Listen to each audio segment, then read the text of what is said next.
In a big noisy city called Lagos, there lived a beautiful young woman named Amaka. She was 26 years old. Her skin was dark and smooth, like fresh palm oil. She had big round eyes, a small pointed nose, and lips as red as ripe cherries. Everywhere she passed, men would stop and stare. Some would even whisper, "See fine girl." Amaka lived with her husband, Ebuka, in a small one-room apartment in a mustering area. Their house was tiny. The zinc will always leak whenever it rained. The kitchen was outside and they shared one toilet with 6 other families. Ebuka was a good man. He was kind, gentle, and always tried his best. But no matter how hard he worked, money never stayed in his hand. He sold phone accessories in a computer village, Ikeja, but business was slow. Many times they went to bed hungry. The landlord shouted at them for owing rent. One evening, as Amaka came back from the market, she saw a big shiny black car parked in front of their compound. It was a brand new Range Rover. She had never seen a car as fine as that. The doors opened and a tall dark-skinned man came down. He was wearing a white senator suit, gold wristwatch, and a designer glass. His shoes shined like a glass. People gathered to look. "That's Chief Dike," a neighbor whispered. Chief Dike was the youngest rich man in Lagos. He owns hotels, clubs, and big buildings in Ikorodu. Girls chased after him. Men feared him. Even police officers greeted him with respect. Amaka watched as Chief Dike entered the compound. He was going to see the landlord. The man was smiling like someone who just won a lottery. Amaka sighed. If only Ebuka can work for someone like that, she thought, our suffering would end. That night, as they ate watery garri without sugar, Amaka told Ebuka about the rich man. "My husband, can't you ask for a job? If you work for him, our life will change," she said. Ebuka sighed. "Amaka, people like Chief Dike don't notice poor men like me. Even if I try, how will I see him?" One evening, Ebuka came home looking very sad. His eyes were red. His slippers were dusty. Amaka knew something was wrong. "My husband, what happened?" she asked. Ebuka sat down and held her head. "Amaka, life is so wicked. I have begged people for work, but nobody wants to help me." Amaka sat beside him. "Don't worry, one day things will be better," she said. But Ebuka shook his head. "I saw Chief Dike today. The man is very rich. He asked me, what do I do for a living? I told him nothing. He laughed and said if only my wife was like those smart city girls, I would have been a rich man by now." Amaka's heart skipped. What does he mean by that? She asked. Ebuka looked at her with sad eyes. "My wife," he began slowly, "I know you love me and I love you too. But sometimes in this life, you must do what you don't like to survive." Amaka stared at him. "Ebuka, what are you saying?" Ebuka held her hand tightly. Chief Dike said, "If you can spend one night with him, he will give me a job in his company. He promised to pay me 130,000 naira every month." Amaka's mouth opened. "Jesus, Ebuka, how can you say this? I am your wife." Tears filled her eyes, but Ebuka began to beg. "Amaka, please, just once, for our future, for our unborn children. I swear I will never bring it up again. Nobody will know. After that night, our life will change." Amaka cried all through the night. At first, she refused, but hunger is a strong thing. When you watch a man you love suffer every day and your stomach is empty, your heart becomes weak. After 1 week of thinking, Amaka agreed. The day Amaka went to see Chief Dike, it was Ebuka who ironed her dress. He even buy her a new perfume with the little money he had. "My wife, be strong, do this for us," he said. Amaka's heart was heavy. That night, after it has happened, she came home in tears. She did not even eat. She went straight to the bed. Ebuka pretended not to notice. The next morning, Chief Dike called Ebuka. He got the job. Ebuka was overjoyed. He came home with bags of rice, new clothes, and new phone for Amaka. "My wife, see what God has done for us," he shouted. Amaka smiled weakly, but in her heart, she died a little. Months passed. Ebuka's life changed. He started dressing like a rich man. He bought new shoes, wristwatch, and perfume. He made a new friends. He started drinking beer and staying out late. At first, he would bring food for Amaka, but after a while, he stopped it. He began to shout at her for no reason. "Is it because I begged you to help us that year? Who even know if you were enjoying it with Chief Dike?" he would say. Amaka's eyes filled with tears. "My husband, don't talk like that," she begged. But Ebuka grew worse. He started flirting with other women. He stopped eating Amaka's food. He bought a small car and would go out for days without coming home. Amaka was heartbroken. "This is not the man I married," she said to herself. Things did not stop there. One day, Ebuka came home drunk. He threw his car keys on the table. "Amaka, you are useless. You are good for nothing. I don't even know why I married you," he shouted. Amaka tried to calm him down, but he pushed her. She fell and hit her head. From that day, their home turned to hell. Neighbors noticed. "Amaka, why is your husband treating you like this?" Mama Nkechi asked one day. Amaka could not tell anyone the truth. She carried her shame in silence. Chief Dike thought he was free. After using Amaka, he acted like nothing happened. He even mocked Ebuka in front of others. But strange things started happening. His most trusted workers disappeared with 10 million naira. His new hotel was seized by government. His new girlfriend ran away with his driver. Every night, Chief Dike would hear a woman crying in his mansion. He would look around and see no one.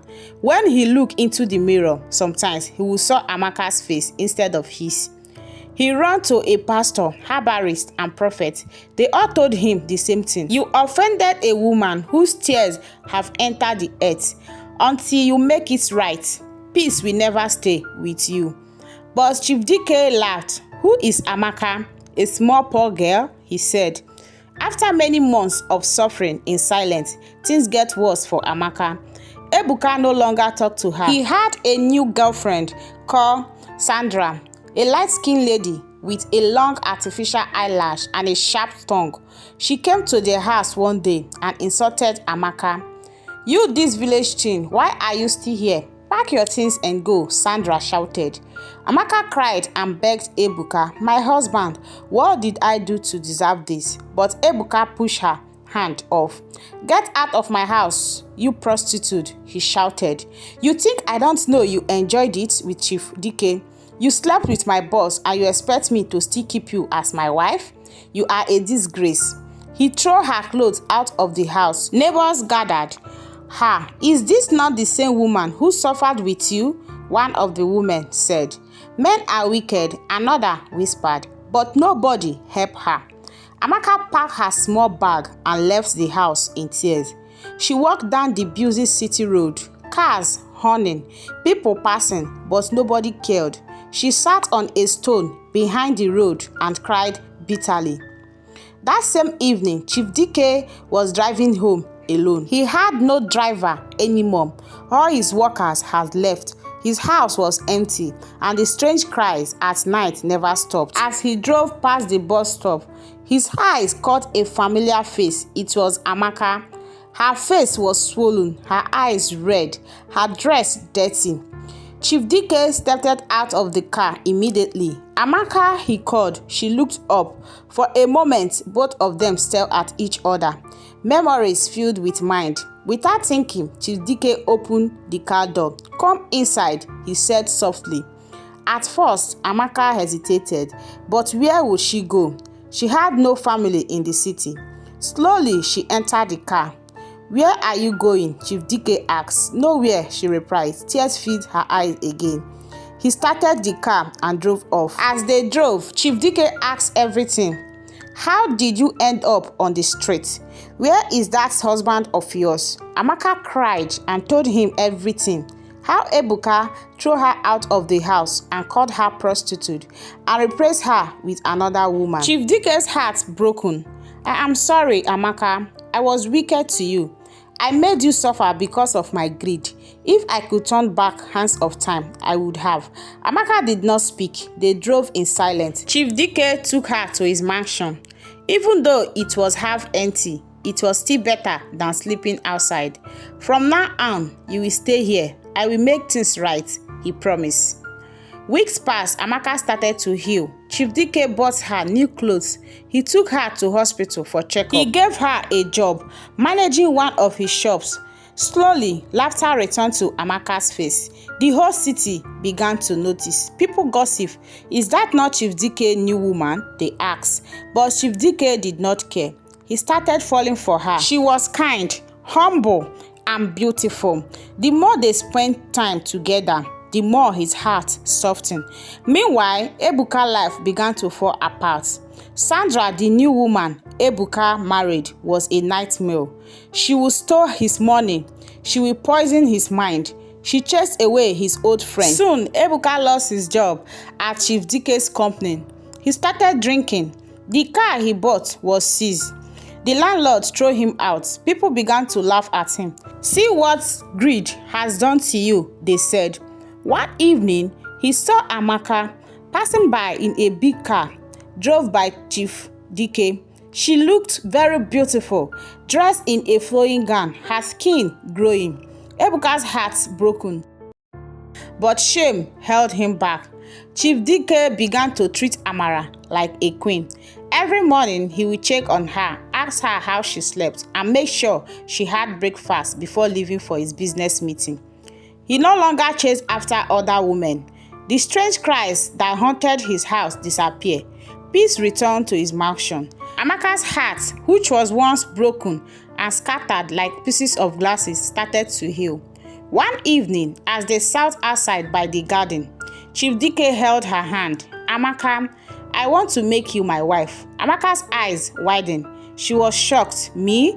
After everything? Chief Dike nodded. You have a good heart. You suffer because of my greed, and that foolishness. I want to wipe away your tears and give you that happiness you deserve. Tears rolled down Amaka's cheek, this time not of pain, but of joy. The news of their wedding scattered across the city like wildfire. People talk. Is it not that the same Amaka that Ebuka threw out? One woman asked. Yes, and now she's marrying Chief Dike. The wedding was grand. Celebrities came. Politicians attended. The hall was decorated with white and gold. Musicians performed. Food and drink flowed like water. Amaka wore a simple but beautiful white gown. Chief Dike wore a sharp black suit. As she walked down, people whispered, life can turn around for anybody. Even Ebuka heard the news. He sat in a small beer parlor, drinking cheap alcohol and weeping. I had this woman and I lost her, he told himself. 1 year later, Amaka gave birth to a beautiful baby girl. They named her Chisom, meaning God is with me. Chief Dike was overjoyed. He threw a big party and bought Amaka a brand new car as a thank you gift, making him a father. 2 years later, she gave birth to twins boys, Obinna and Chidera. The house was filled with laughter. The children grew up healthy and happy. Chief Dike became a changed man. He stopped cheating, drinking, and chasing women. Amaka managed his business together. They built school for the poor children and donated to hospitals. They became the most respected couple in the city. Everywhere Amaka went, people admire her. Market women whispered, she's the real queen. Young women envy her. One day at a woman's gathering, Amaka stood up to speak. I suffer. I was betrayed. I was used, but God turned my shame into glory. I want every woman to know, some men are not worth your sacrifice.